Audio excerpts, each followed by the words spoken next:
Imagine writing a letter knowing that perhaps no one will ever read it. Your words become a silent farewell, a testament hidden between paper and ink. Now imagine writing that letter not out of despair, but out of love.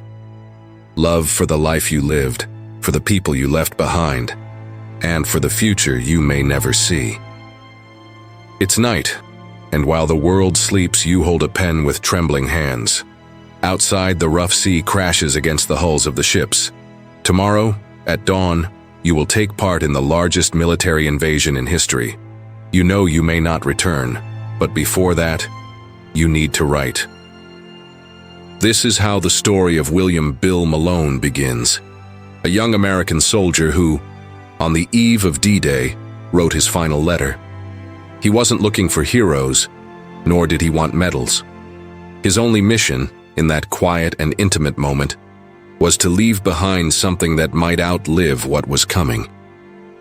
Because words can float beyond death, and sometimes a simple letter is all that remains of an entire life. This isn't just a story about war. It's a story about courage, farewell, and the eternal power of a letter never sent. William Bill Malone wasn't a general, nor a famous name from World War II. He was just one of the thousands of young men who traded youth for a uniform, studies for the battlefield, and dreams for the harsh reality of a global war. Born in rural America, Bill grew up in a simple community, surrounded by values like family, hard work, and respect. He was only 22 when he was drafted, and like so many others, he answered the call with a mix of fear and duty. Bill wasn't driven by glory. In his earlier letters, he spoke more about missing his mother, his siblings, and the farm than about hatred for the enemy. He was a faithful portrait of the generation that carried the world on its shoulders during the war. Ordinary young men with ordinary hopes, thrown into an extraordinary conflict. He was introspective, sensitive, and loved to write. Perhaps that's why his final letter became so powerful.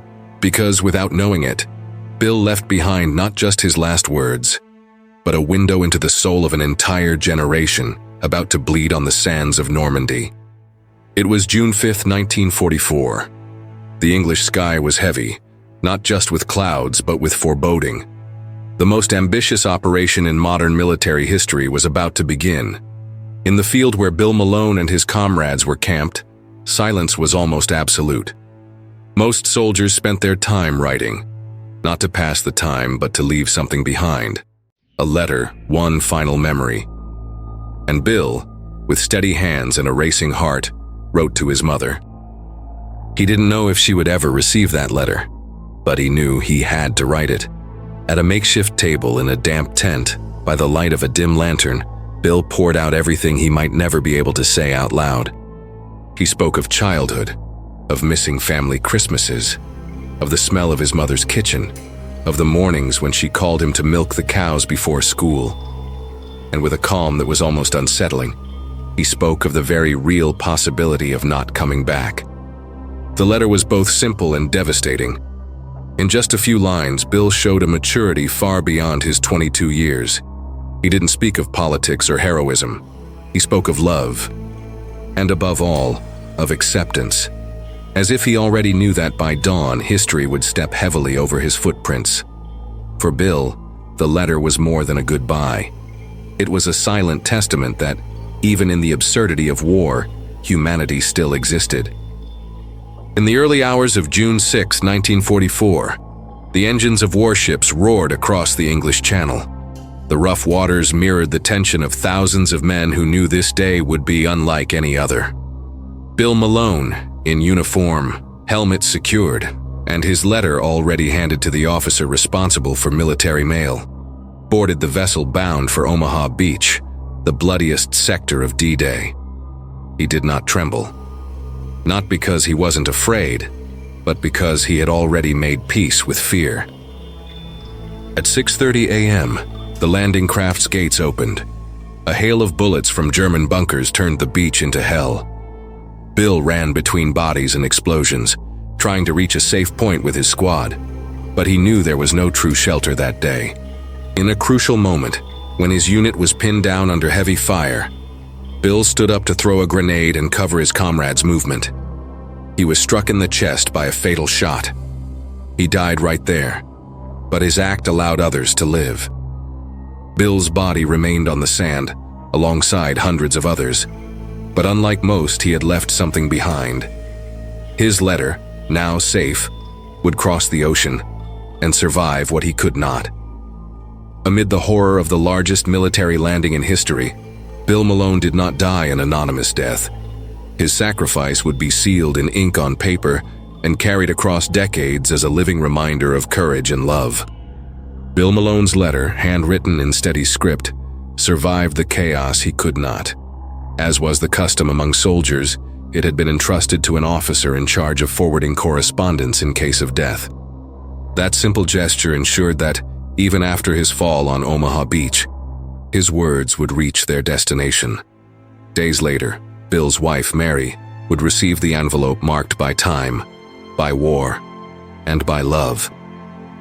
When Mary opened the letter, the sounds of the world around her seemed to vanish. The street noise, the neighbors, even the ticking of the clock lost all meaning. In that piece of paper, her husband wasn't speaking of death, but of life, of the future, children, and dreams. He said he loved her more than anything else, and that if he didn't return, he wanted her to live twice as much, for him and for herself. It was a farewell that didn't ask for mourning, but for continuity. A letter that didn't cry, but embraced.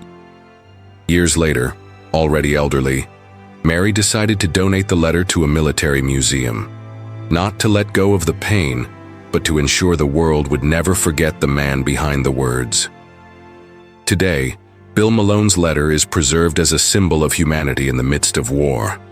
And every visitor who reads his words feels, for a moment, that this soldier still breathes among us, with courage, longing, and love.